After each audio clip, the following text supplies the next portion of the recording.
Télé 24 Live, votre réseau d'information.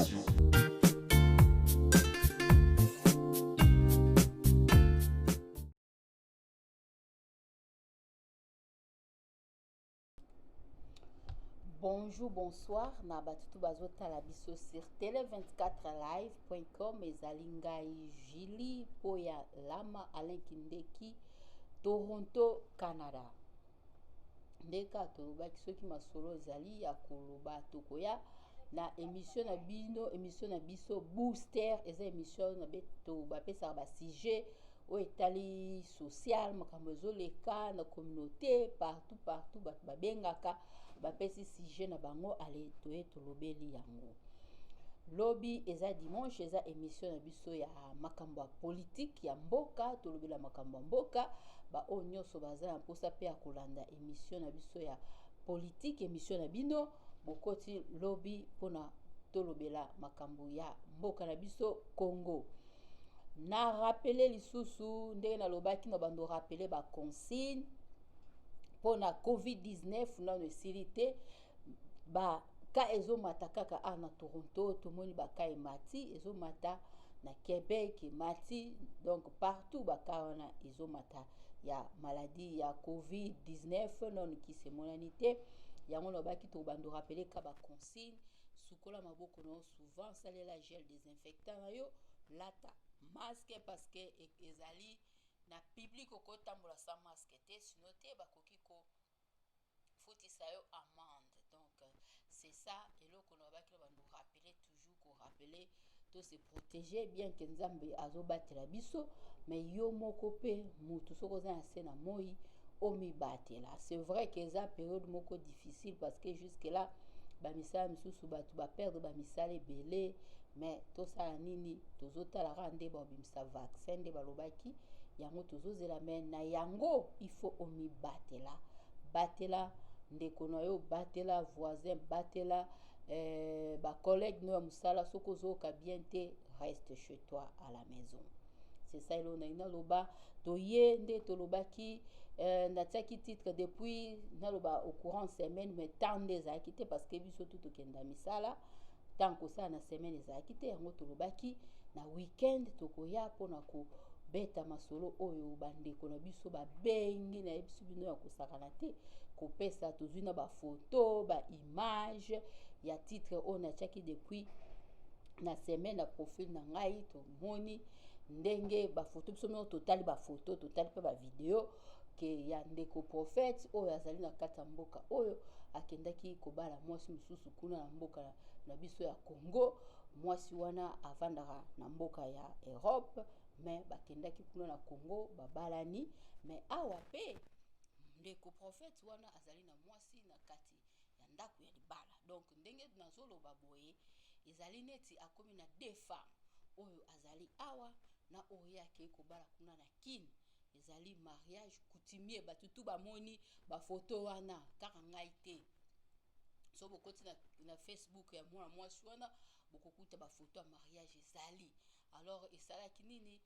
toucher batu oyo babande kokende na église oyo babande ko considérer kazali vraiment mosali na nzambe, batu bazalaki toucher balobi comment moto oyo aza ko prophétiser ko salela nzambe akoki kosala makambo boye kokoma na basi mibale kote kuna abali awa lisusu abali et puis mwana mwasi wana oyo abali azali mwana mwasi oyo batu ya ba musicien ba bwaka ye et puis aza pe na bana pe ya mikolo ndenge tozwi histoire ko to kotaki to vérifier pe to bengi pe batu pe babengi. Donc yango to baki bon batu mingi oyo ba prophétiser la pe bango nga nazo pesa kaka ndenge selon po to komi ba makambo ezebele batu oyo pe ba prophétiser la bango ba misusu pe ba prophétiser la bango makambo ya lokuta esimba pete batu wana pe babengaki basiriki ya kosakana te babi ba ekomi neti abus. Pourquoi bato na nzambe bazali kosala makambo ya boye to généraliser nyonso te quelque oyo bazali kosala makambo ya boye koabuse kopesa bato baprophétie mosusu ya mabe mpo bandeko mosusu mpe babengaki nazosalaka introduction ya mibali oyo mpe prophète wana prophétisela bango mpe ke mibali na bango bazali malamu te oyo mpe mabala mpe ekufi. Donc c'est ça eza eloko oyo tolingi tosolola telefone eza ouvert oyo aza na eloko koloba alobi biso topesa bino kaka ndenge tozwi lisolo tina suka toza ni pour ni contre nazali au milieu du village pour journaliste azalaka na camaradité soki information ezali ya kopesa tokopesa mpona pression eleki nakokozala ni pour mutu te ni contre mutu te tozwi pression trop alors faut toya koloba parce que ya combat spirituel toyaki tolobaki ya faci tolobaka na tokoloba ya ba président ba politicien na biso nyonso toyaka koloba soki eloko ya koloba eza tolobaka donc oyo pe tozali ni pour ni contre tokoloba parce que bato babengi mingi napesi maloba epa ya Alain Kindeki. Oui, merci Lelo Batbaomona Rebele na monde ko Isha Lelo merci son c'est bon 565 merci bandeko wala na Lelo na la casquette ya mamba politique te Lelo to na sujet où ils ont dérangé bana nzambe donc tellement menace ba pelle les kitro yango salike to na intervenir dans l'émission booster donc pour na ko meka couper ça moi ba vérité moi ba éclaircissement ya bien sur makambo ezoleka pour na Toronto pour makambo ça na Toronto et puis quand on est dans ce là ba tinenga sunde ko moko ya pasteur moko boye sous na Montréal je pense ba vinde kotala sujet en maintenant na tala ngote so na 18 ans na hotala mais je pense ça ka ba kamoko oyo voilà ba komia il nous a tous ruinés. Il a utilisé la parole de Dieu pour frauder les gens. C'est un criminel, cravate,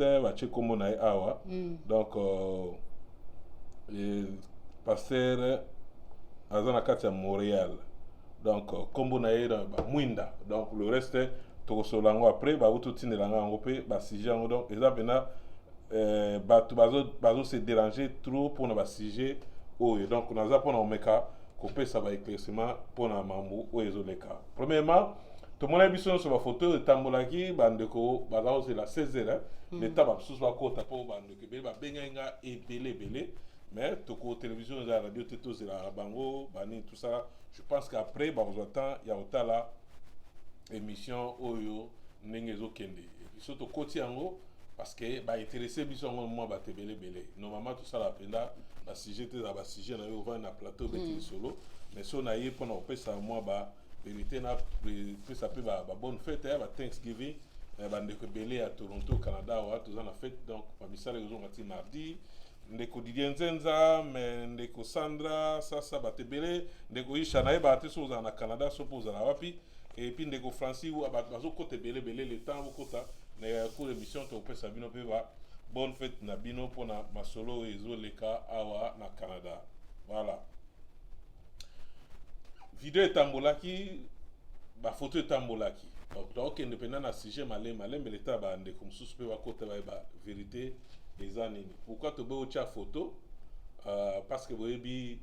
loi pe ezoko pe sabiso permission te au sala makambo susu ki bozui accord te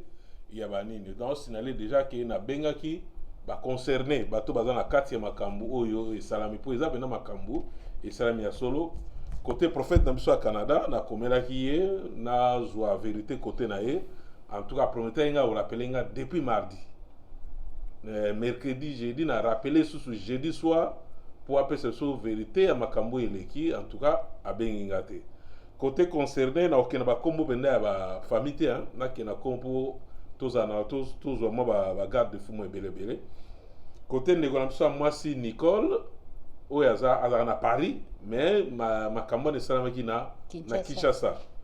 ye pe na komelaki ye mais tellement ser na biso Nicole azwe ba menace belé ya bandeko mosusu ba mboke belé ba komelaki ye basalaki nini en tout cas azongelaki biso te a répondaki biso te pour dire vrai to ye ba pe version na ye il est kainde ni pona oya opesa information. Alors selon ma source na biso pe sur to travailler nango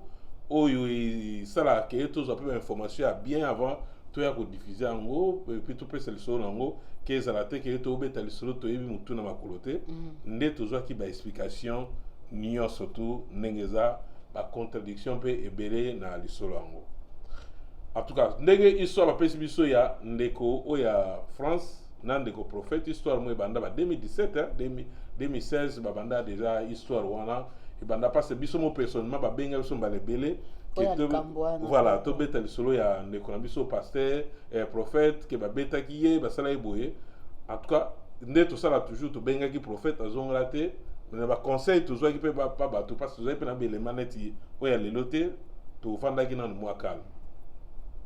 Alors oyo nde to zo mo bele mebele yango moni to ko beta lisolo ngo. Pour commencer lisolo bandi bande ba depuis 2017 ke histoire wana noko na biso ya profeta wa sala masolo na ye na ndeko wana o Nicole pona kota pena na bakomba famille. Premier eza siko via ser na biso Nicole ezandere. Boyebi vague moko eza na France na France ba Belgique ba Paris eza ba sorcier ba danseuse ba koma mingi ba prophète ba va penza wana yi ba koma prophète ba koma pasteur ebele na biteke ne surtout ba salon mabe ba msu ba salon na nenga bien ba msu ba salon ngo pena na nenga malamu te. Alors histoire ya ndeko Nicole Ezande il semblerait que hier ba salaka moi boutique excusez na ba boutique ba salaka moi église na bango yena danseuse moko ya wenge boyebi na okene pe na kombo famille te Mama Rosa. Tant basali église bango mibale basali église na bango mibale et comment il kambu ya ba prophétie po bango bakoma ba prophète ba prophétie soki ba beta ba prophétie likamusko ya balar bakabolaka bien te. Alors sœur na biso Nicole a se révolta ki habité ba prophétie mususu ngape na beta mende mamba de likonda toujours kabolango bien te prophète na biso wana et maman Nicole a salape eloko na epembeni car na kati ya bato baza na Paris ba yebi mambo na zoloba sœur na biso wana Nicole ba yebi aza prophétesse selo bango ya munene na mboka na soki ba net bande ko na so basi na okota na ba conseil après ba lingi makambo etali prophétie mingi alors bande ko pe ba comprendre que pona obenda makambo bien il faut ba prophétie sœur Nicole a salape eloko na ye.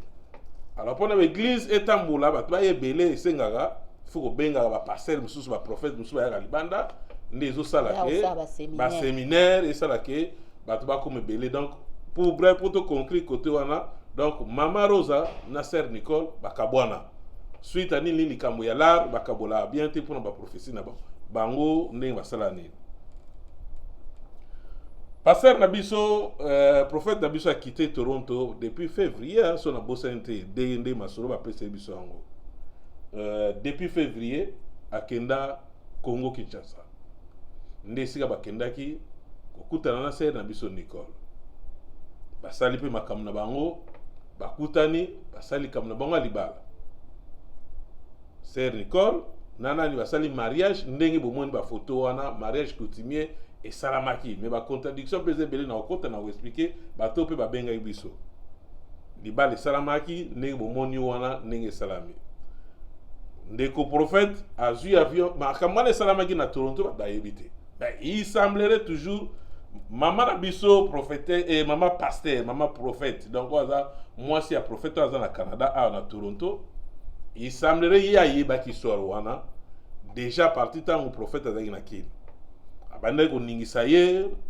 ko yebi saye ba situation alors tellement pression et puis les gars pas maman prophète awa ndé passer à Longwaki. Donc je pense 2-3 semaines à déjà na Canada awa. Nda azwaki avion bomonaki ye mo asala vidéo bon retour na Toronto nenga yaki kokoma yaki oya tikala ikuna parce que tant ye passer as prophète avec na kin ba photo ezaki nanu na Facebook te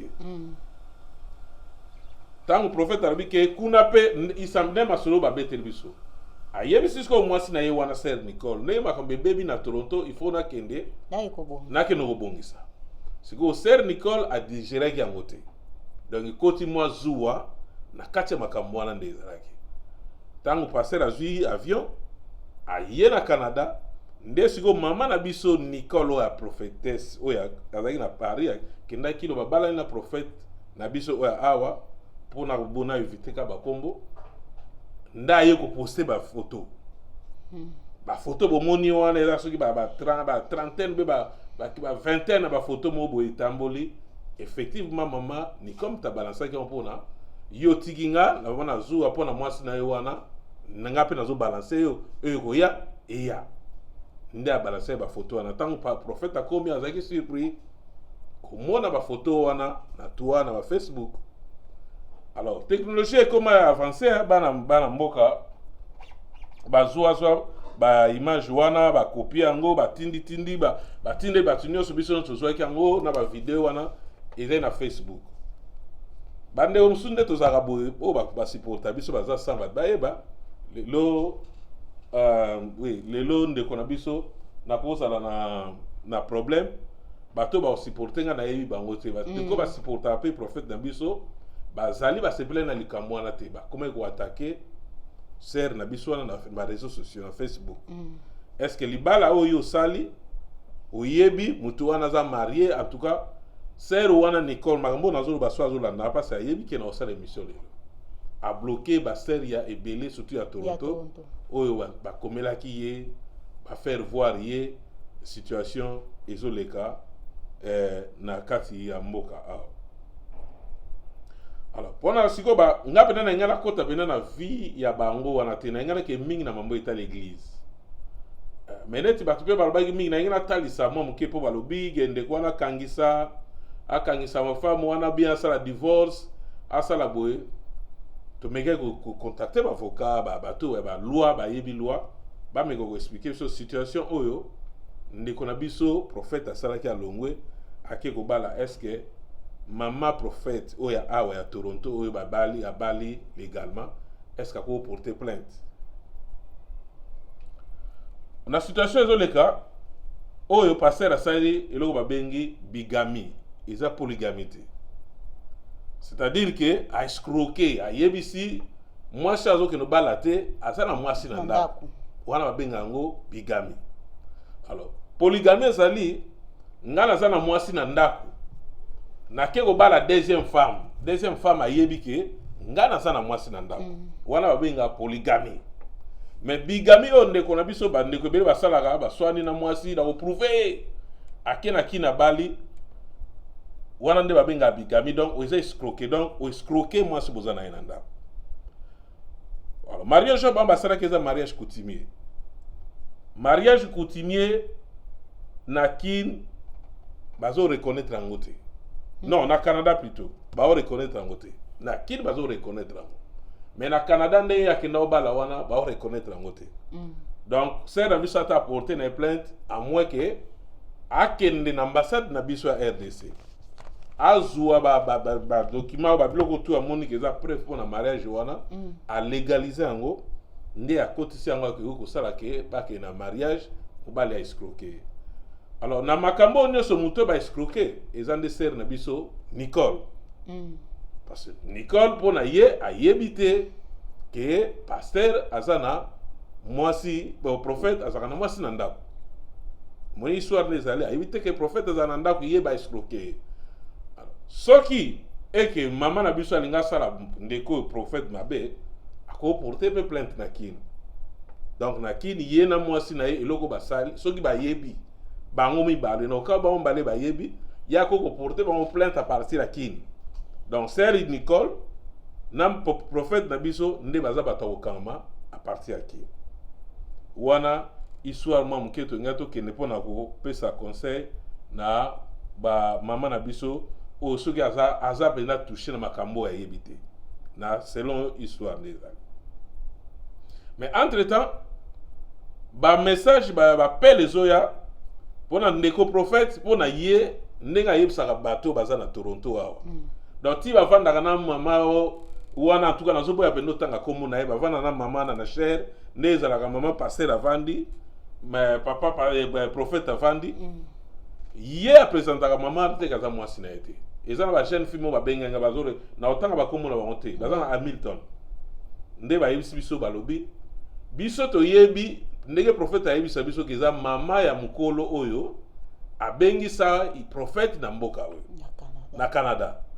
Donc pona ye nde bafanda wana ezake yazaka ne mama pasteur na ndenge na ye prophète pe na ndenge ni baza mwasi na mobali te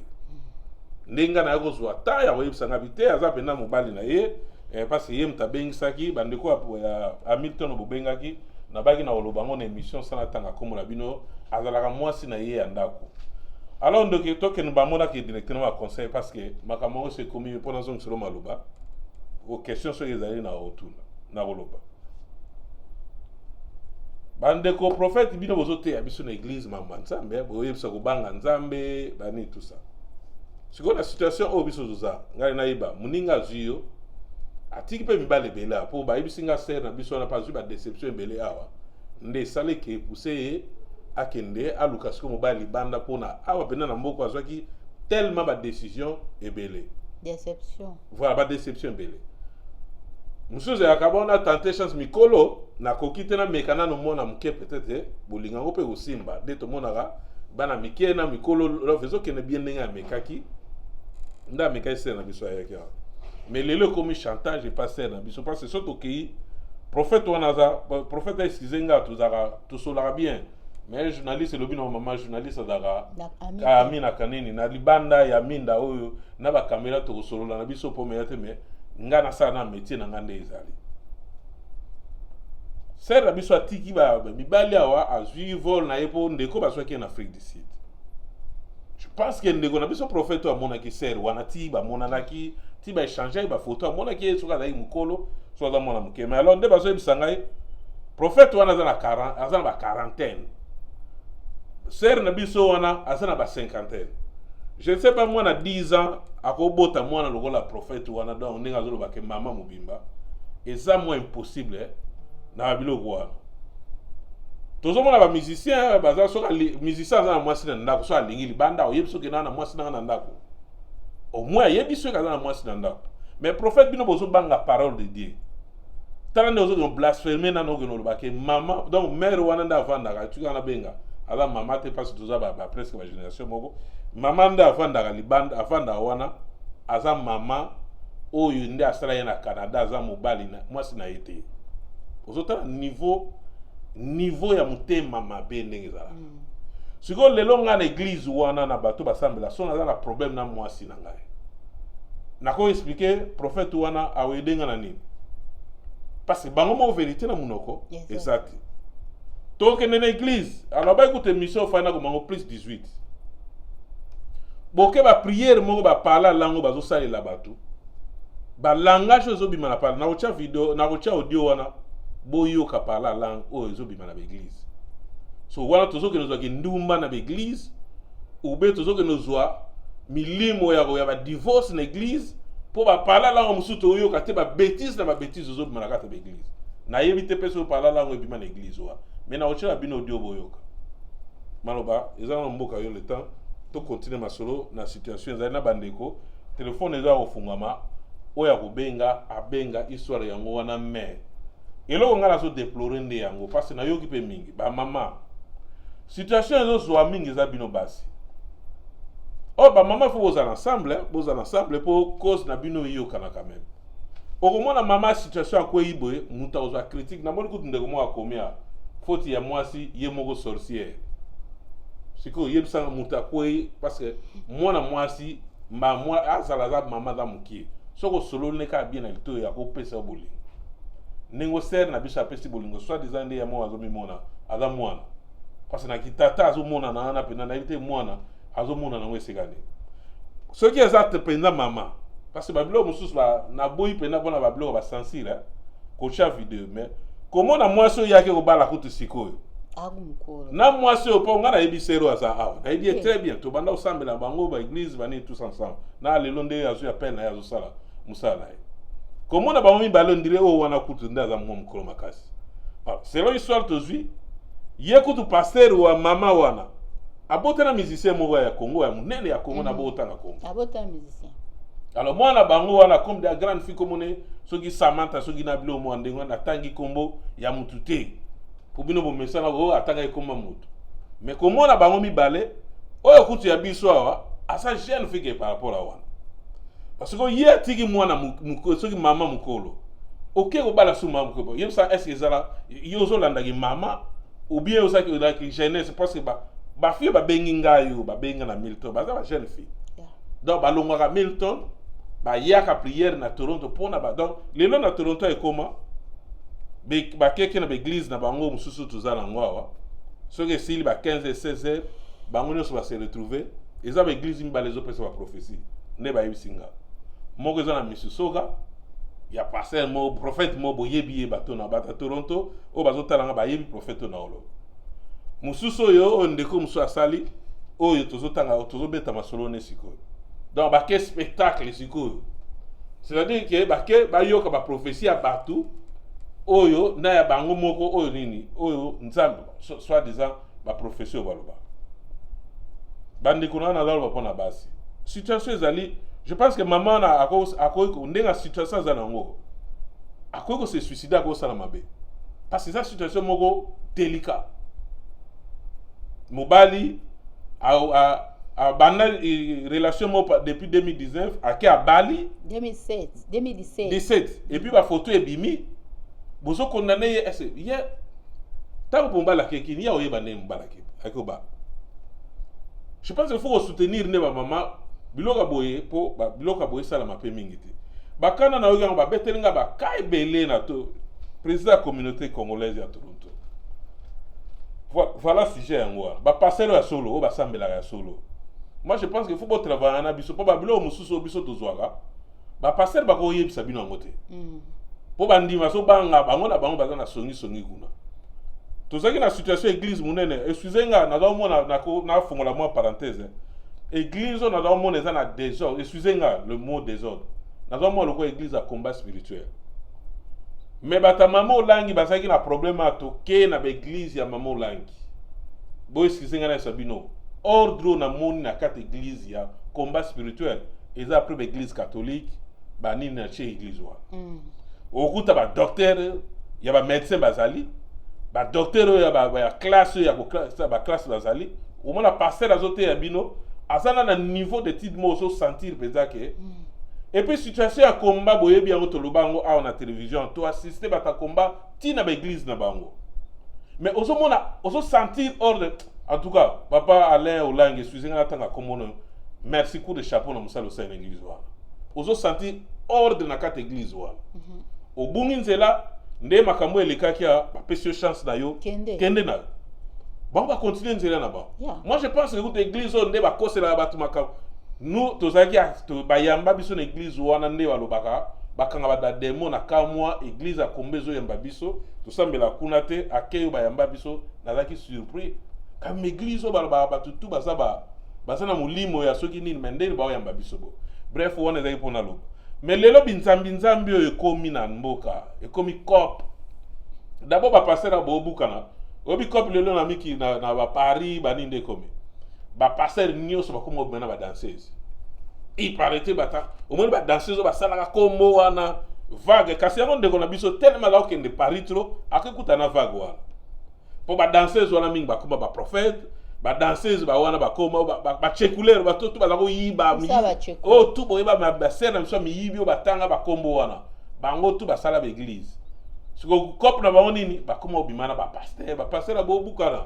bozaka na basi mo na paleta la cop ba mère wana ba kota cop ya ba ngonde ba koma osima ba pasteur omona ba pasteur miki ba costume ba nini nde vague yango eza na Europe nde version apesi biso c'est na prophète na biso ke kwele na nde vague wana ye vague ke kwela ancien mwasi ya ex mwasi ya musicien mo mne na mboka na biso situation boye bisanga sikoyo ba divorce passe na sololi excusez na kotanga komba batru sute nombre ba divorce ekomi besi bandeko bazali banda ya Canada na Toronto nombre ba divorce ekomi awa boko imaginer ngote boko imaginer yango te batru suso obenga na palo ebike papa vanda wana baza bien basi ba divorce akala basoni ba biso ba obanga leso to zwika information wana to ye wana batando ekete holo église zo enseigner bisoni na communauté congolaise awa neti na Toronto bien libanda mboka tala yeso ngasa ina mutares poko sala pe cop na ngo quand même bien po yesu yemo tango ayena mokila ti azongi azaki exemplaire mais to yebi ke eza cop na bino bosala la paye zongo cop bien bosui ba mbongo bien omona passer na sota mona ba betile ba kara grave ya nino ba mbongo ya ba dimi ba ndeko su ba église minene ba mema biso église mona west e wana eza ya biso te ba Ghana kuna basala kaka concurrence ba voiture soko kotali na parking église wana oko démarrer card no kimi bandimi ba kota ba nyongo ba voiture na zo biso bandeko baza na Toronto ba contredire nga yango te. Donc kuna bakina osambela te ba voiture bo so église esili mutra mutondire aoka na photo na voiture na telemi ba mona kayaki na voiture wa yeb sanga peuple de Dieu na ba prophète boza ba prophète yé moko déjà zo boya mwasi na ndako abenge mamu kolo différence à 10 ans ba prophète oyebi love te biso ba yesa biso ba mama mikolo ne ba na tendre se asa ku mamu kolo te parce boza ba ikara ba dizaine d'années mama na yote siko oyo ke ozawana siko yuwana siko na oyo wakaza mama da seke ça ba jeune bino bo escroka ka batu mususu na ke na biko ego cause ba trouble bele na ba foya batu il faut bo vérifier en bande na lobi te eza nengwa il paraîtrait pe bo ba nani pasteur wana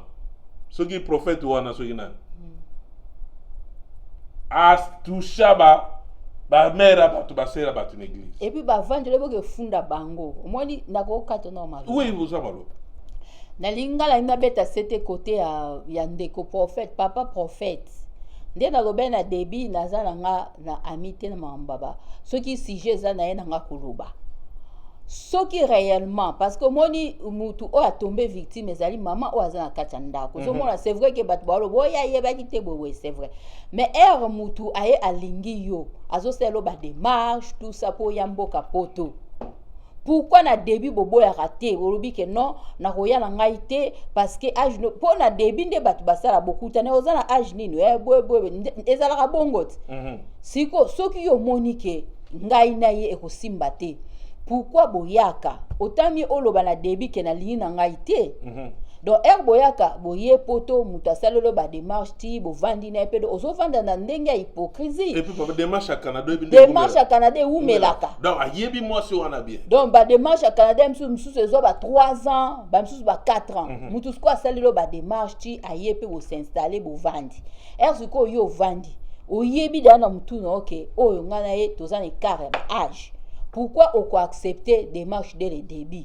Si réellement on a homme de Dieu, on a besoin de parole de Dieu. Mais déjà na début au lobby avec dans des baloba qui na bo sembo nyonso ke ngai eko marché te. Mais bino boza ko ya awa. Boye bo vandi na mwasi après na ndenge kaya ndeko na biso boye. O tikiye na ndaku olobi okekin mais okebala mutu msusu. Wana eza nini? Eza crime na habite loni na benga moni na pesa place wana parce que bino mon bote ya évangile wana eza ko sala mutu nini ezali ko boma mutu donc tubi mutu mbeli otamie oyebi ke ngande eza boye na lina ngate na tiki na ngai mais amour oyo ya ezanga fondement donc fondement ezalaki na ngote dès le début oyebi ke un jour na ko frapper moi mwasi oyo na ko frapper ndeko mwasi otami botika donc eza eloko moko o ezo salema trop ndenge na koma na bastati na nga bato bele omona ayeba pesi mukanda après changer na yake et puis na beta c'était soki réellement oyo ya biso ya Toronto ozobi kaza mukolo bongo o biso tomoni na ba vidéo wana ye kutu na moni aza susu mukolo puis wana aza kutu ba sero ba ninga no ba sali ba vie ba yo ba bombami na ndenge évangile poto zuma solo ebele ba ser nyonso bazaki ya kosala ba shekula ba nil ba komba prophétesse yango pe biso basi il faut tozama yel nyonso tozolobawa tozolekisa tante zala na mayele bozala na ba komemana na loyenge te ke soki kaka na kei kosambela na kei eza pona prophétie parce que l'église msusu pe ezali na bamboka na biso ya Toronto bateyaka pe parole de Dieu bateyi parce que parole de Dieu mute transforma mutu eza ka prophétie te il faut ba prophétiser le yo yango moni tozokwea na babiloko oyo parce que biso basi tolingi makambo ba prophétie bandeko papa moko abengaki likaka na makambo alobi nini que moi si na ye ba carbone kalikola ba prophétie c'est ceux qui est prophète sont poto to linko ta kombo te pas na loba nyoso atana tangi na nga kombo bosa elo te parce que na carte biso tout na ba carte ya enregistré na Canada mais tozolinga ndeko tanga kombo te bo omi yebi place ozali ke oyo wana osali ezali malamu te et puis nga na ko beta sete susu na loba na bandeko oyo ba ya l'église de réveil soki tozomona ba église msusu soki muto aseme conduire asali ba bu ya boye bakosala nini bavandisi ye baeglise catholique omona bavandisi yo baprotestant bavandisaka babaptiste sikoyo oya église de réveil komi donc système nini oyo donc pasteur akoma na basi mibale prophète akoma na basi mibale donc ana poto oza na mwasi na kini kuna okobala mwasi siko bino bote ya biso nini évangile nini bino bombolakisa bato. Gardez le coup, le temps de jouer, ndekumo abengi awa, ndekumo abengi awa. Ok. Oui, le temps de jouer, maman Cécile Evezioza, maman pasteur, maman pasteur, ya munene na mboka France kuno zolanda biso, ba situation toza nango le temps de jouer, muto aza na ligne. Na yebisa ke mission pardon mandeko baza na bana ba megana ko écarter po bokoyoka parler à langue oyo ndeko azoloba na kati église. Wana penda batu bazwa ki ndumba jour wana moko babima e place wana. Pour modèle qui ndumbe comme na Toronto na ba divorce et ça la mort donc na moni to zo ango na église pour la parler la ko bimia le temps de quoi intervenir bande ko bo longola bana na pembeni nazo tia audio oyo et puis to zo sa bana ndeko malba mboka papa na sepeli makasi ndenge opesinga maloba eza bongo bishop baba papa problème eza na ngai nazo tuna ke na mboka na bino wana Canada to Toronto boza na président ba pasteur congolais on soki pasteur auti Congo avant bande te na mboka Canada to Toronto ke pasteur wana ayamba ye officiellement po ndeko wana ndenge ko bala na mboka Congo eza pour ami maman si wana ko bala na mboka Canada alo tia batu mboka na alo pambla batu alo prier pour na batu maboko ne seto ni masumu wana siko yale aji amamika ngondo pona batu pasteur wa zalaka représenter ba pasteur ya Canada lokola sonika futa na Kisasa to abel ka 15 wa sala 40 ans président ba pasteur ya Canada comme les Canadiens et ça pasteur John to pasteur Eli to pasteur Kasweka to na président ba kombo ya président ba pasteur pourtant c'est que tata wana suspension il faut pas suspendre rien de quoi poni ba évangéliste bazo tambola ko ba évangéliste bazo tambola ko bele bat l'église ye yaka abimsa bat l'église eza sentiment nini wana ndeko vraiment na moni ke et comme il ka moko na ina pesa ordre ya mutu na mutu l'église na ndako na ye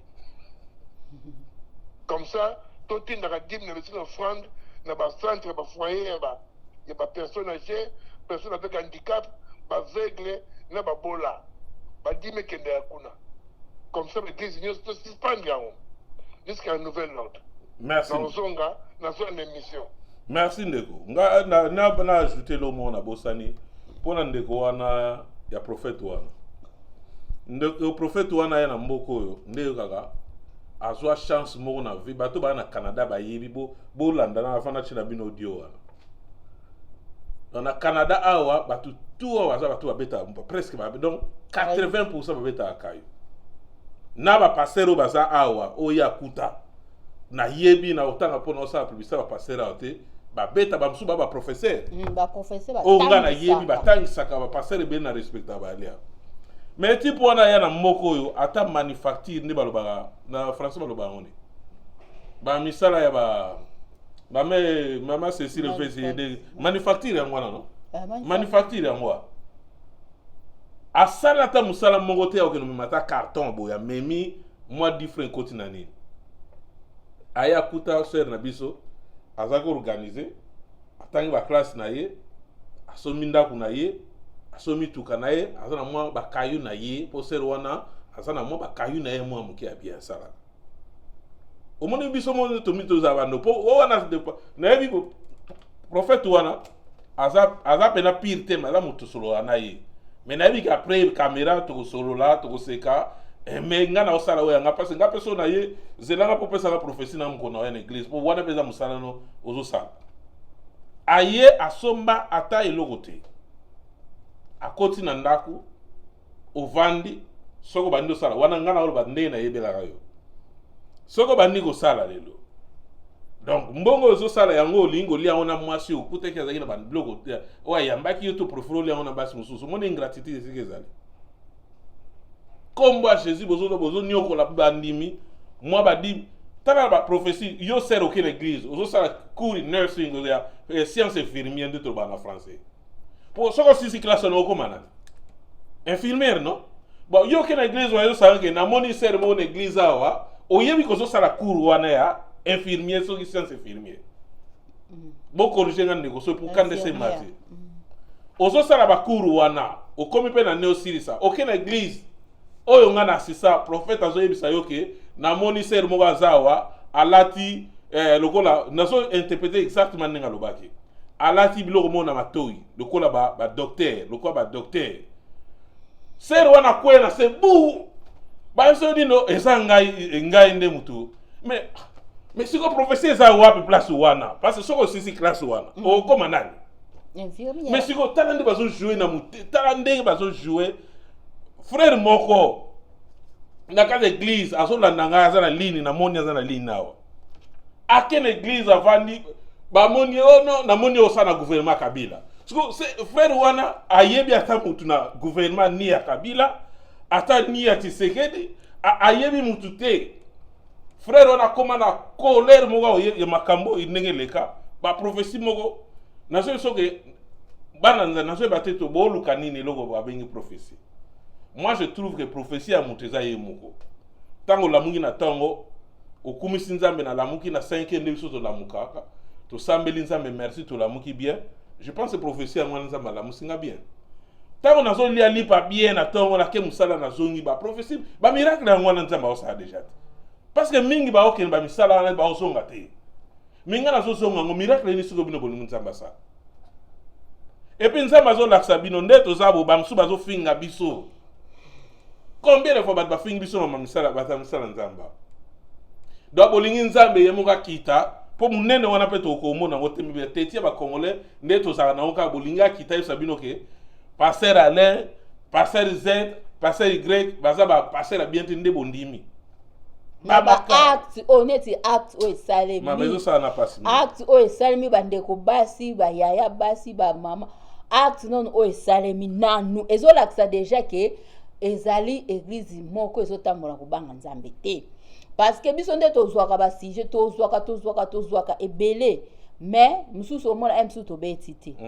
ezolakisa clair que ezali désordre ezosalema kuna parce que homme de Dieu ndenge bateyaka biso akoki kozala boye te kokende kuna kobala mwasi mususu koya kozala neti na deux femmes na répondre maman Patricia lobi de te asala papa donner la bonne information ya on a lobi na biso ki asala da yite so lani eni nangati na suka na biso ka sala donc mbongo ya sali yango ndalingaki no liana basi mususu banda lingo e dete muto ayambaki ye na suki sindenge wana mama yonde vérifier koyoka bien mama Patricia na Ottawa maloba na mboko yango azoloba soki ndenge ndeko auti kobenga awa il faut basa nini bacha ordre na église de rêve pona etuti sarabatu mabaku te soki ordre zali bomona ba makambo ekozala te neti ana Toronto ke eza na homme de Dieu moko azali wana oyo église de rêve nde tozoloba baza na basali ba statut na bango ke mutu akeya sali ba désordre bo basani ba pémissier parce que l'église musu basala ngo na lobi na début ba baptiste ba catholique tout parce que place mutu azali désordre kozala kaka alors faut bosa nini botia ba statut pour makamba boye sali mal susute et puis bana bandeko basi kozala fanatique à prophétie te prophétie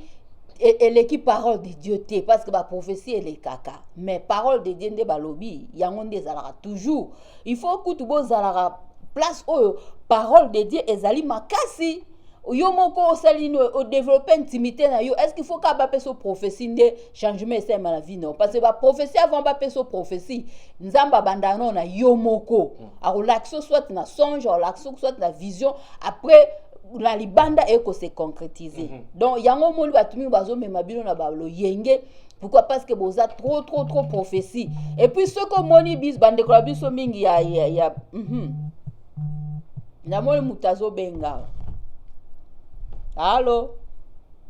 Allô, bonsoir maman Julie. Bonsoir. Bonsoir papa Alain. Bonsoir. Oui. Oui, maman visite aux Hollandais. Partir à France. Oui. Intervention. Contribution. Oui, bon, excusez-moi, na oyo kanase. Oui, intervention nanga eza ke makambo nyonso tu tozomona tozoyoka bamasolo ya ba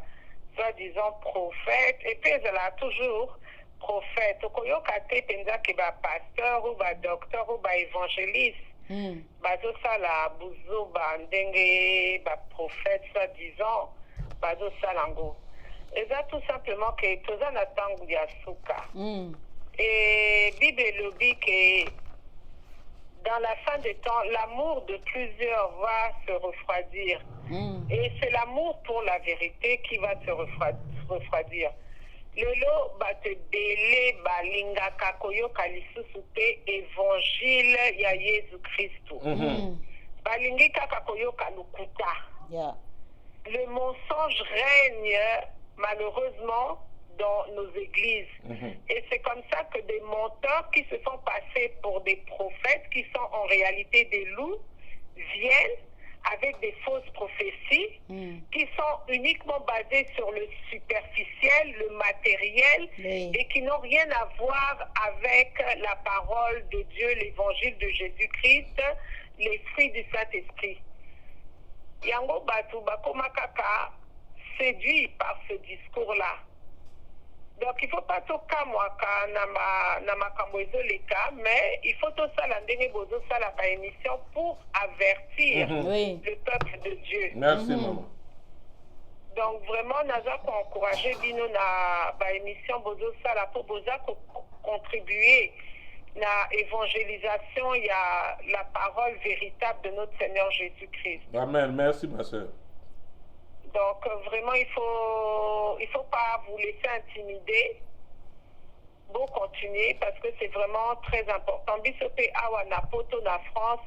Tozo mona, omoni vrai chrétien, vrai serviteur. Akoki kozala na tentation, mais azat ba limite et kozanga te po moli musantu nzambe abatelaka toujours oyaye. Donc oyo zoloba ke oza musala ya nzambe oza prophète okomi kobala ceux qui 2-3 femmes. Mais non, la Bible dit qu'on va les reconnaître à leurs fruits. On a une batalaka ba fruité balanda kaka maloba. Botala pe ba fruit ya batwana, botala ba fruit na bango soki eza en accord avec la parole de l'évangile de notre Seigneur Jésus-Christ. Si c'est pas en accord, il faut les mettre de côté. Mais il y a trop de désordre dans nos églises et les désordres faisant, donc on n'arrive plus vraiment à encadrer les brebis. Les brebis ne sont plus encadrés parce qu'il y a un manque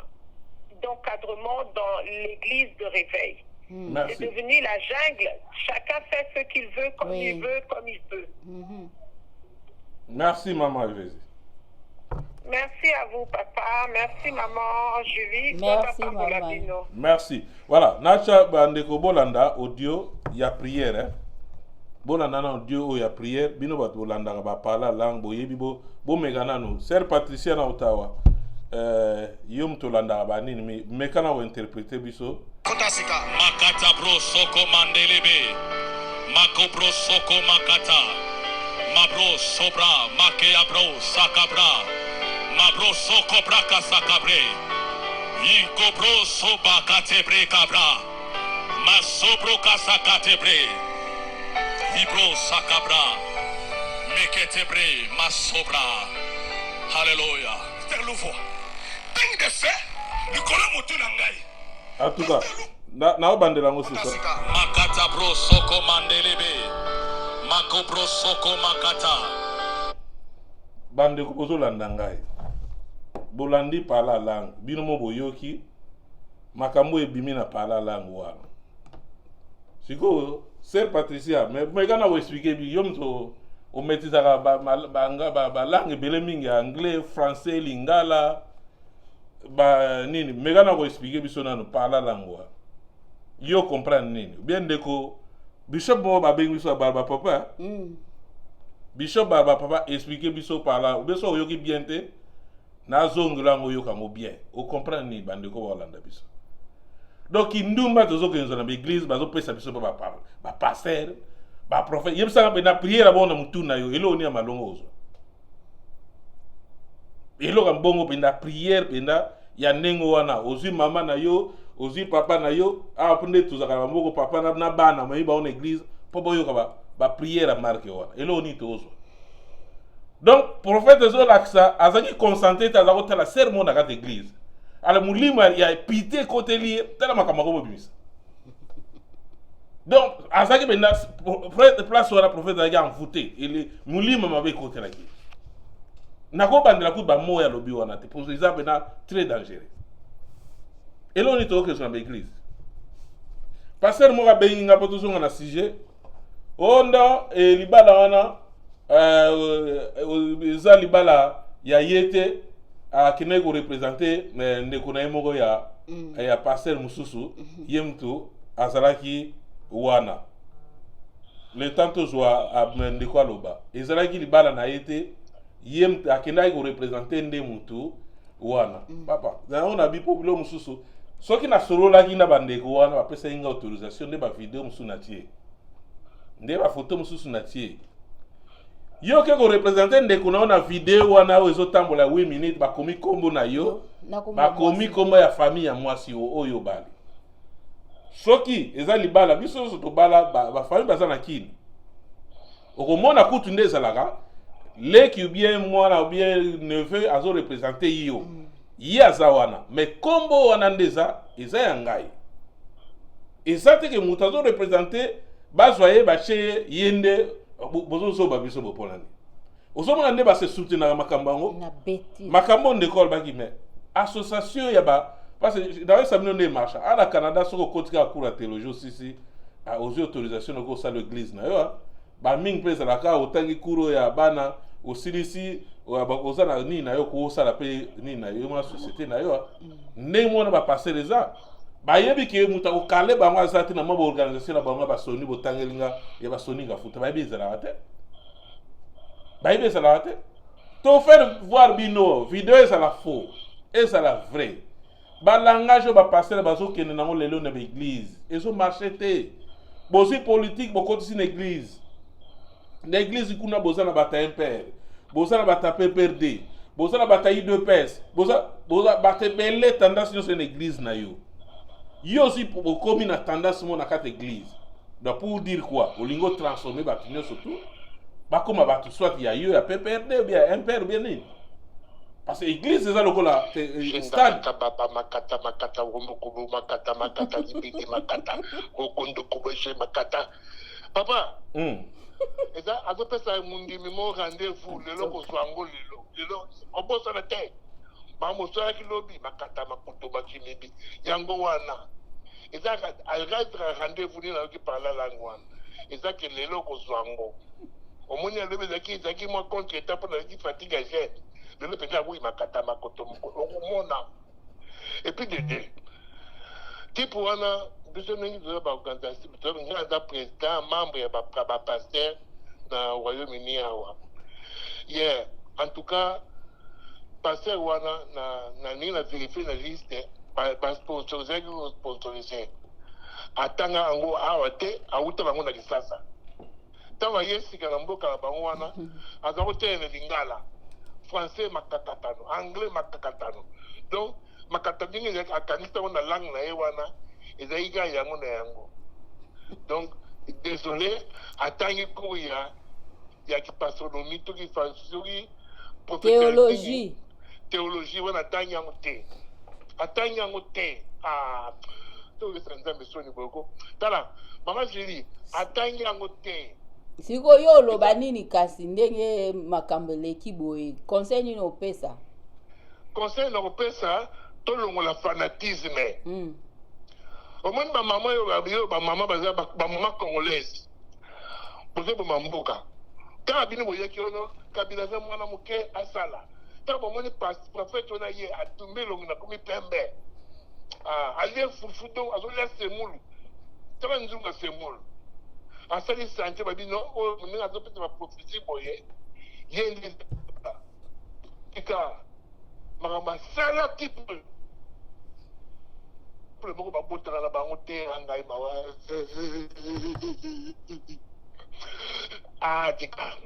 tika nzambo za wapi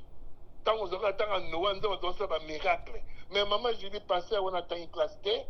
autika na kisasa ningi za kaka mutabini kisasa tanga bimi kisasa azaki intercesseur akomi kisasa pour azuna ngo mukanda église banda côté ba Maroc ni bana ba Tunisie ni za ba Angola so type wana bana depuis kisasa eza match na ye so tuni tatene mulimo comme nan ayebité en tout cas parla la ngwana papa ko so on soute bana ba koye na boseka pour interpréter les bana ba panzani merci Ndeko bana ba panzani profession yangote merci Jésus pourquoi comme ça pourquoi na basango na ba pasteur na sambela seconde kapena koka carré mettre ba musulman so tuna kena ngakona merci Ndeko OK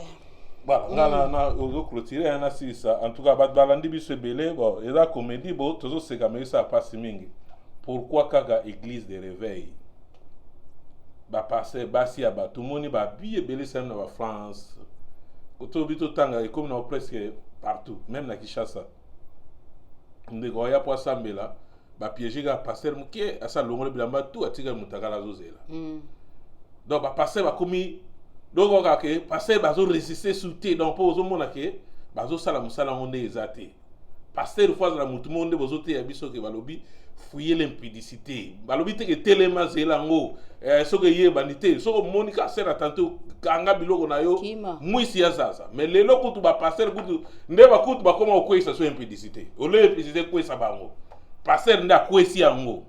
nalo balobi ne rien mo sera bika nazoya yes a comprendre déjà que tant suma mama bezo salama asa lo moni pe nyoso bilamba nyoso to moni ba vidéo nyoso marque ni to moni te ba pasteur biso pe bato to kendaka nzamba limisanga pour ngalinga ko généraliser te biso ba quelques congolais to bazoba na linga ko généraliser te pour ya mayele bazali bon na ngazo pe exemple mingi awa tant ngana na moko to zaki ba église pe na mingi te église to na olingo tanga ba kombote moko ezalaki to ke na dan fo na pepe ezalaki wana esa ba 3 kilts prophétie ezalaka te bazali pe plein 3 kilts bande ko ba Holanda ba yebi église on comment quelque part na dan fo na biche me blo mo ndengwa 3 prophétie ezalaki te boye ki parole boke ba su ba koti boye ki 3 kilts banda kaka makambo ya ba prophétie ekota.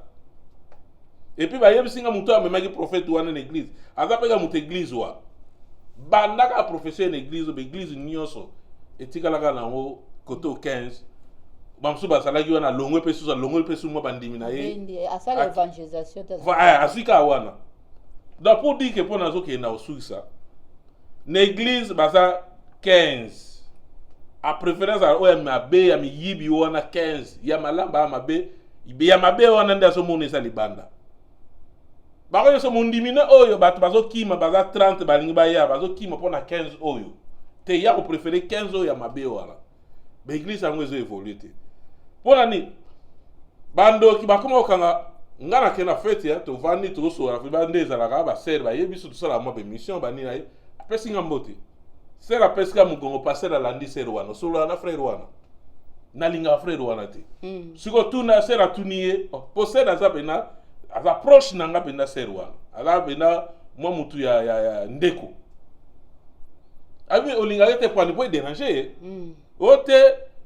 na sepete ya alinga luba toujours mabe mambo église de rêve bon ndeko siko mambo eleki ya prophète eleki na lobi mambo nini ya mabe église de rêve so okuta neti na prophète oyo na fête alobaka mabe na pour na dénoncer donc mutu mususu ayebi yo te alobi kaka oza mabe sa 30 ko be 100 personnes ba libanda bazoya na boye wena église pour na 15 wana songi muyibi makama mabe mingi au proféré bo garder bango po mo ba dimo po moni passer ba limiter na $1000 o bazwa kana bazo futa rent na bango ndako mais bato penda bazo kufa libanda baza ba na beso ba évangile bazo ko so bango te obi combien de congolais o baza na Toronto dans zo baka na ville nga combien basuku bala bakenda so église te bakata penda bi c'est fini ser mo abengi nga lobi ngala koma papa na chez église na chez télévision na fongoli télévision Nathalie YouTube passer à télé wa cham offrande na zo offrande na chez pembe na télévision so que sili na tongo na zo offrande wana na tineli mama na ngobe famille na kile ngala da se plein na sero makasi au moins na yebi si offrande na ngezo kende mais so ngala pesi bo offrande obi après ba passer na bazakanet yi tanga ngao ki je pense à ça ki ba nini ba séminaire et ba séminaire wa ba ndeko ba soufraki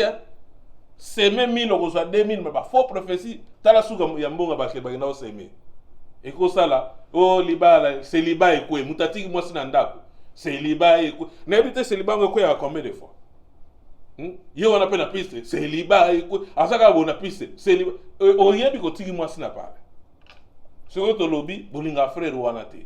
so bina olingi tant bozo violer bana bozo toucher na ba sel tozo nazo vérifier parce que ba ser mingi ba ko témoigner ba ko bomba ba oloba ba toucher bango akie c'est passer la simbi akie na palazuka passer la simbi nga mais non papa on peut porter plainte et ça viole yo ka se viole ça ndé faut ka ba longolo bilamba ba sage nyoso wana tout et ça ba seulement pourquoi simbi moi si na yote ya simbi pe na ba partie intime pourquoi mingi nabite ba na lobite frère yoza la parler nabite que moi si na yo ba singa mingi ba décider ba kende kuna te pour ba simba bango ba partie intime ndeto yo il semblerait to yoki na lobi pe bien so bo no funda na lobi bongo il semblerait que ba simba bango pourquoi parce que yemo ga lobi que église d'abord ba congolais ba na mo ebelete ya suka pona continuer maman ba passer na biso ba singa ka pardon te oh eloko sing pardon ata okangi nde nini eza yemo ba lo ba na so vision na ngai ba monde ba lo ba na so vision na ngai donc yo to kai ata yibi mbonge ata bimina ba ser etali yote ko za longola muna yibi ko longola na ba diaka longolie diaka ko simba ser te so ka alongwe mais yete eza nini na ye eloko zo bomba bango kinga yango okepe kuna bible ka moko eloko peso boma ba ser na biso belimsanga quelque na bible na nyoso te ba te évangile si li ser azu bible akangi achena lipeka ka bwaki a vérifier même pas informa eloko nini ba passer auta hotel parce que bilo mususu eza ba église dès biso to goya ba église po so la bando bunga bona hotel musa na bité koto na lobi mabe ba benga na lobi ya omoni ba bilo musu na evita pour la bona bena muto azoke no kosa ser boke ne bo vérifier évangile ba te bino ba évangile makasi ba ebele na mboko o ba se respecta ba passer ebele bazana ngape na respecta bon bazali na biteka nyusu ba mabe ya bien bazali moi si na ye bana na ye responsable na tongo azu bana asukoli ya te ba na clinique garderie lokuta mukie ba se ebele na mboko ba victime nebo ba bebisa ba réputation na bangwa o ba simba kisi o ba salabo ya bien bazali pour un intox c'est ça non ba zui ba kangi wana ba baby si bango ser na yata ba kangi mo ndimine penza boye abomi libala keno bon sata libala habité c'est azo yeto akonda de kutu frère te izage rera frère ola bon sa libala ba ser pe sika ba kenda ba van habité photo bon sa libala biso ba bon sa ser na frère merci sika bozakuna to wana Toronto te boya ko la bataba te na bi ana Toronto te ezaki libanda so bo chepe Toronto ya lagi bien pe bana nzambe toza wapi Nga na moni net pe kopa po nga na ko sa zarde blog wana te na zo appel te na zo ka ba caméra na che ona ba noter eloko na zo appel te jamais il faut na zo appel kaka bo jamais na ko ba te po bande muso ba nginde ko ba bien boko sa église non wala kop wana bo sala bo zela elo ne se zangane bande na suka na moto kana nzambe zalit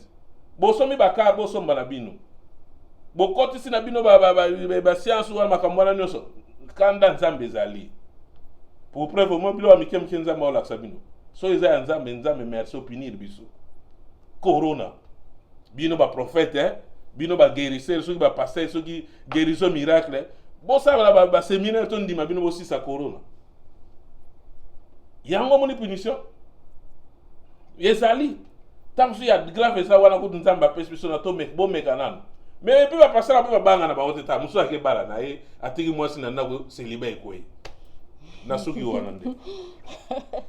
donc ngala inda lo bakabo pona ba prophétie ba mama bazotala ngai ndeko wa bengi ndeko Bishop Baba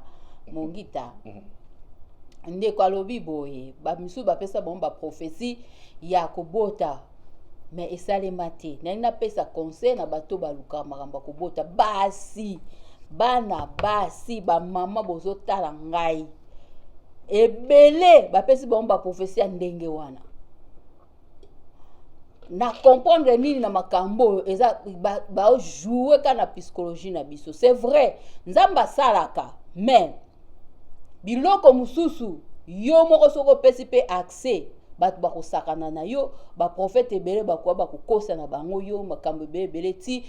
omoni pe bo expose na posa ona surtout ba mama o bazo zala ba problème même susu akobota ba nini ba kwesi bango na ba jebele ponde komo pa benga ki ya papa alobi ke ba pesa moi ce n'est pas prophétie yozo pesa moi so aza ndako libala prophétie azwaka soki ba oui d'olive achaka kuna na ba mbuma oui d'olive achaka nzoto ne ya bo mama 3 jours 4 jours oui d'olive mbuma olive asukolite mtu aza ndako libala ba prophétie ndenge wana musuzu ko sukola nzoto na yote ba biso tozwa masolo ebele yango ndeko ala lobi ba pasteur il faut ba sola na biso po boyoka ba makambo mususu donc soko za ba condition ebele ba mama soki oza ba problème ozo se passer c'est vrai oza makambo ozo lukoko bota va voir les médecins ba médecin bazali oyo ba ko traiter parce qu'à un certain âge dans le bana be mission nyonso ba balandaka ngai soko kokisi d'aba 40 ans ba chance bandi ko diminuer il faut aller voir le médecin ba ko traiter parce qu'il y a d'autres femmes dans loba ko régler ça synonyme ko bota mwana te tu peux avoir ozo mona ba règle non mais ba ovi les alité okozape na période ovule ozoyo kaneti pasi mais ba ovule no ezaka maturité ekitaka penza ya maturité ezokita miki ezokufa. Mais lorsque tu vas aller voir le médecin, ba médecin ba ko traiter yo. S'il faut ba booster yo, ba ko booster yo, médecine essaie évoluer. Pourquoi ba bandoko sa boyo so moi muto pesi mutu prophétie, mutu azala 53 ans, olobi ne année prochaine ozozwa mwana. Think about that. Année prochaine pe leki ozui prophétie te mwana oboti mwana te ba pesio na date okay siko komona prophète wana lobi no que non otambola na obanga nzambe te mais tu es na kata ndako mariage em sous po ba otiko lobi mali banda te donc bazo sakana na psychologie na bino ngana za contre makambo na loba makambo ba prophète boyite sorcellerie ezali. Mais boye ba ke bozwa exemple ya coronavirus to vandi 4 mois na bandako mutu moko bimate mutu moko asambeli pona mutu te nzamba protéger biso to moni ba lisusu ba homme fort ba kwei ba pasteur ba kufi ba bo ba tokuna mabe ba kufi partout ba tebele ba kufi combien ba tebele ba kufi ba tuana bazaki mabe koleka biso. Pourquoi Seigneur a permis ça? Mais parce que le mot et le bien viennent de l'Éternel. Pourquoi nous allons permettre yoter les masiko netinga zolo baboy? Pourquoi nous allons permettre? Pourquoi bolingi ko zwa nzambe ko tiaye sima ko zwa prophétie ko élevé ko le ka Jésus-Christ parce que Jésus-Christ est monde sa parole. Jésus-Christ a transformé mutu anytime.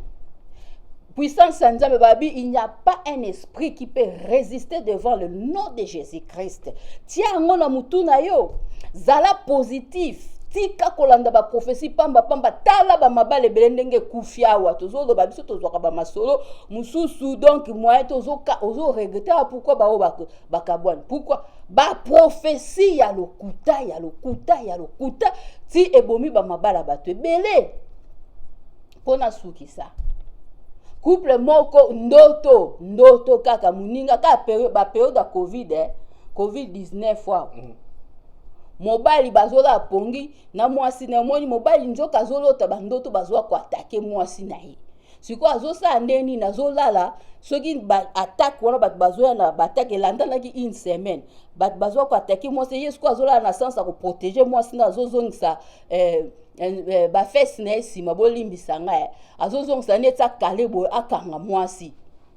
alandisa ko pendant 3 semaines mwasi abenga prophète abi feza mobali na za kindoki sa atuna même mobali na ye que pourquoi mobali nango ozolala ba fesse likolo boye mikolo nyoso atuni te mbangu prophète balobi mobali wana za misala mabe il a changé caractère comme comment mobali wana donc ko éviter ye prophète biso bien za kindoki ndenini mikolo nyoso lali une semaine observer azolala kaka likolo boye ba fesse nyoso likolo côté na ngai mais ba ko tuna mobali abi nga na ndoki te na sali une semaine azoluta ba attaque bazwa ko attaquer mwasi na nga dona sa pongi nazo sa net nazo protéger ye ezaki ba songe na bundi semaine mobimba batu neti ba géant bazwa ko bundisa mwasi na nga ba boma nde nazaki na pongi nazo ko zonga sima donc esalemi pe na mouvement physique. Mais moi ça tunaki mobali te que chérie pourquoi est-ce que ozola la boye ozozong sanzoto sima boye te abengi ba mo prophète donc biso basi to comme moi ba prophète lokola ba nzambe tozui kutuna ba prophète to pesi bango espace donc ba komi même koleka ba parents na biso ba bota biso ba parents na biso bazaka bandoki ba tata mwasi na biso banchor ba tutu bandoki mibali na biso kaka baza bandoki. Conseil pour na sugisa yo moko ndengo zawana soko luki nzambe se manifester parce que ngai na oloba parce que na expérimenter loko wana nalinga oloba makamna nga te epa ba nalinga ku subi loko ante ba prophète pour non soki famille na ngeza ndoki nzamba sa grâce atana nzela nga ndoki moko akobomba sikoyo ndenge zawana ne mission nzamba pesa biso na sena moyo n'est-ce pas pour tokende kote ya bato bazala misala mabe ba se transformer mais pourquoi est-ce que bino bozo rejeter tout batu tout ba komona ba conflit ba famille na bango ba kanga batu tout bandoki ba biloko moko ndenge wana or ce qui yo moko koti na profondeur prophétie à liboso nzamba relaxa yo moko vina ondenge zali avant même batu babanda koya kokotisa batia trouble na pesi conseil na ba mama surtout ba mama o bazoleka ba problème difficile na ba foyer na bango na surtout makamba ko bota je sais de quoi est-ce que je parle ba kokosa yo ba ko lamba yo cerveau ti okokufa pe osimbi mwana te va voir le médecin. Soko ke oluki médecin associé na nzambe buka ba genou no nzambe a changer vie na yo et puis ba papa pe na mona ba papa bazala vraiment ba memana kana ba makamba buzoba te parce que ba papa ba yambaka eloko na mutu cerveau nde salaka yango moni baloba eloko nyonso si tu veux prendre des décisions utilise ton cerveau. Ko utiliser motema te utiliser cerveau na yo sinon te to bando se trouver ka to bando oyaka kaka prophète salibo donc bat bozo tala ngai biso tozo au milieu du village to yaki ko pesa bino lisolo ndenge zaki passer pression le kaki tellement mingi bat ba bengi te boy ya komba bolobelaki donc eza ba pression to zwaka to lobi ndenge ba pesa ki biso lisolo mais bandeko o bozo tala ngai boizala éveillé ko boma libala ka pona prophétie te fo nzamba lakisa yo koyina mama na yo te kaka pona prophétie o mama zandoki o boye parce que le nom de Jésus-Christ o zanango eza plus fort que kindoki eza plus fort que ce qui est le ninde baté arabiso bibliquement parlant ngala zananga parfait avec ndeki aza parfait pété mais ba o bozo te ya biso bo bino mo bote ya Bible bota ndenge bana prophète eli o ya Bible on nzamba frappa bango o bande ko kota na tente d'assignation ko kende ko lia ba portion de pain ko sa désordre na kati ya église na suka na nzamba frappa bango aloba na bango ke famille na bino bo tikala ko koma mubangete bozala donc ba jeune boko kufaka na bo jeunesse donc ba oyo bazo sakana na kombo nzambe nga na préféré na sa bêtise na nga libanda ke na ye ndenga leki ndeki alobi boye na komi pasteur to na komi prophétesse nzamba tindi ngai te na ko salere wana jamais na préféré na sala la nga be mission boye ke na ya ko koma pasteur to prophète pona banda ko kende ko zwaka bambongo ba 2000 bani mais est-ce que yebi malédiction oyo kotika de génération en génération ba koko na yo bana na yo pona o blasphémer kombo ya nzambe donc ezeloko dalingana loba yango wana batu batali ngai tozali na biso ba sujet za kutu ebele koleka kutu oyo donc nzamba pambola batu batali na faut clôturer na ina pesa merci ndeko bibimbo azolanda biso awa leki nanga Steve bazolanda biso moi batebele bakoti ya Mimi Kajima batebele bele pona na clôturer pona dossier parce que clôturer votre solution nini to apporter quand même na famille wana ya prophète. Apparemment on dirait mama oya biso azana bolingo na mobile na yo ndenge tozomona pasi lelo toloba boye papa wana azana kati ndako malgré ba qualification nyonso tout ya aza mukolo banini amitié pe na place ya mukolo azana maîtrise azana ndako. Je pense qu'il faut to aider ba maman ba yebi ba proche na ye bo mekana ko benga sœur na biso to biga na choc makasi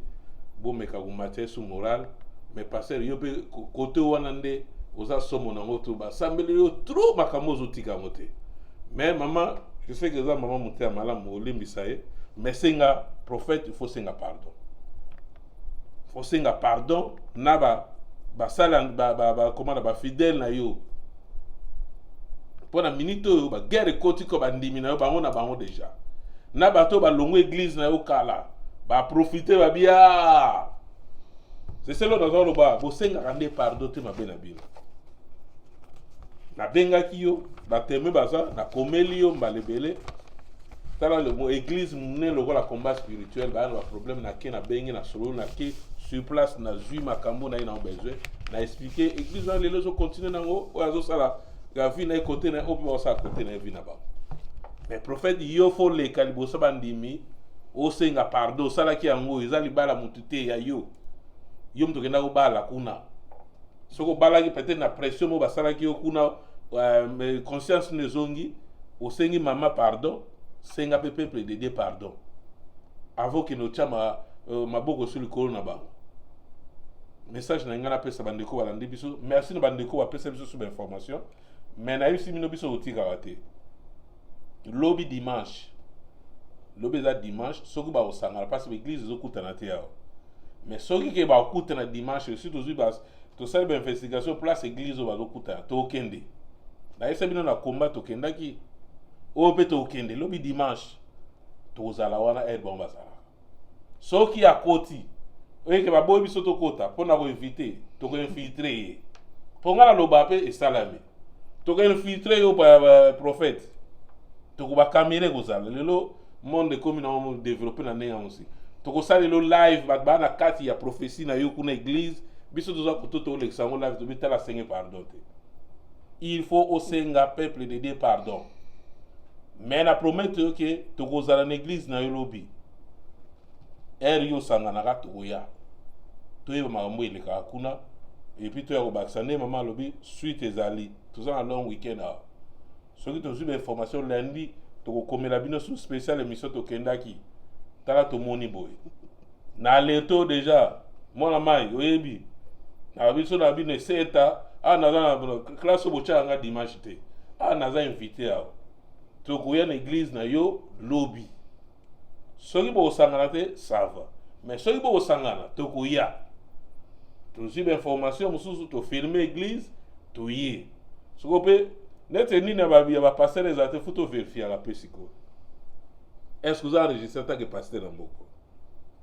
parce que babi ekomi ebele bandeko mosusu balobi bazwaki batouche nayebi te soki bandeko nini mpo balobi bakotémoigne bakobomba ezo enregistre atake paster mpo biso baenregistre télévision mpo bameka awa ndenge nyonso bakenda baverifia enregistré eza télévision televeka eza enregistré na Canada awa ezali soko olingi nga mona pesi yo na balemero to okoverifie yo mpe tokoverifie est ce que oza enregistré te ke paster na mboka oyo parce que biloko ekomi très dangereux so oza enregistré te biso lofundaka te kende omisala avant ndoki moko akota oloba biso tosalaki yango te kende kosala yango déjà parce que likambo ezozokende ezozwa en plein mosusu makambo nabengaki yo nayebi so na pembeni yango oyo kendeko ya église makambo ezokende en plein mosusu ya mabe luka obongama avai komaka oyo biso tofundi yo biso te mpo totikala kofunda motu te makambo nabengaki yo na solo na yo obloke ngai yango nabai kuna oloba yango te obloke ngai me na lobi obloke ngai namekaki kobengo na ndeko moko ayela pembeni tomoni pa eza bloqué c'est le moment kende kosala oyo nyonso tu esengeli osala na bapaster oyo tozopesa confiance bozongisa bana nzambe nyonso esika moko botika kokabola mutu oyo abotama mwana ayebi parole de Dieu aza te parce que nalobaki jour wana église de réveil ye na ba 1980 bobiso tozalaka déjà bata catholique bokotisa biso nde kokotisa donc mutu biso tout tokenda koyindima Jésus kuna na ba église de réveil oyo basali banda baza ebele koleki bwana kati. Merci maman l'invitation. Donc c'est ça batutu botali biso nzamba pambola bino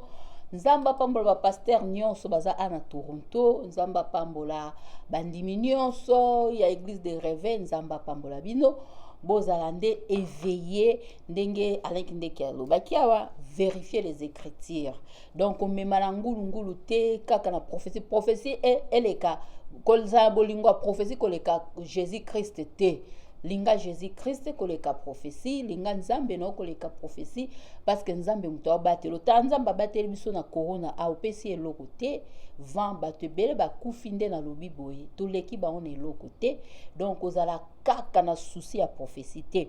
parce que ba prophétie koleka mais parole de Dieu koleka te donc zala branché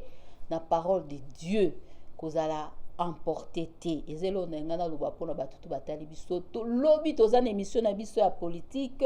et puis to naza pe na masolo mususu ba pesi ngai ya makambo ya long weekend boza masolo ya makambo ya Facebook ndenge batu oyo bazoko kota ba papa wana ezali surtout pona ba papa na ba divorce oyo esalemi ebele na confinement ezanga te abo bate ojiri te batu bango bapesi donc nyonso wana toza na long weekend bokozwa masolo donc lelo tokati lobi bomona nga na émission tokoloba na émission mususu ya makambo ya Facebook bokeba ba papa obozotala ba Facebook oza na mwasi mais oza na suna mwasi mususu ya Facebook boyebake bakomi ko envoûter bino pa na Facebook batindeli photo ya sexe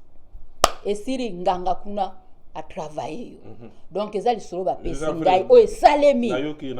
esalemi awa na mboka na biso bokozwa ngo lobi donc toza na 30 photos ya lisolo wana ya ba nudité 30 photos donc pona kufungula ba papa misu keba soko ozali na mwasi na ona ndaku vanda na ye calme sinon to kokotisa trouble ya kosakana te donc tokutani lobi nzamba pambola bino Maman Cécile merci na maman Cécile na France nzamba pambola yo merci na Bibimbo merci na Christelle Kindeki Patricia Kaindo na Gervais babi na boka Gervais mingi Gervais ngazala nani azambali na yo te Gervais azande kolonga mobile bata Patricia donc nzamba pambola bino nyonso tokutani lobi na émission mibale merci ezaki Julie na Alain Kindeki, Toronto, Canada.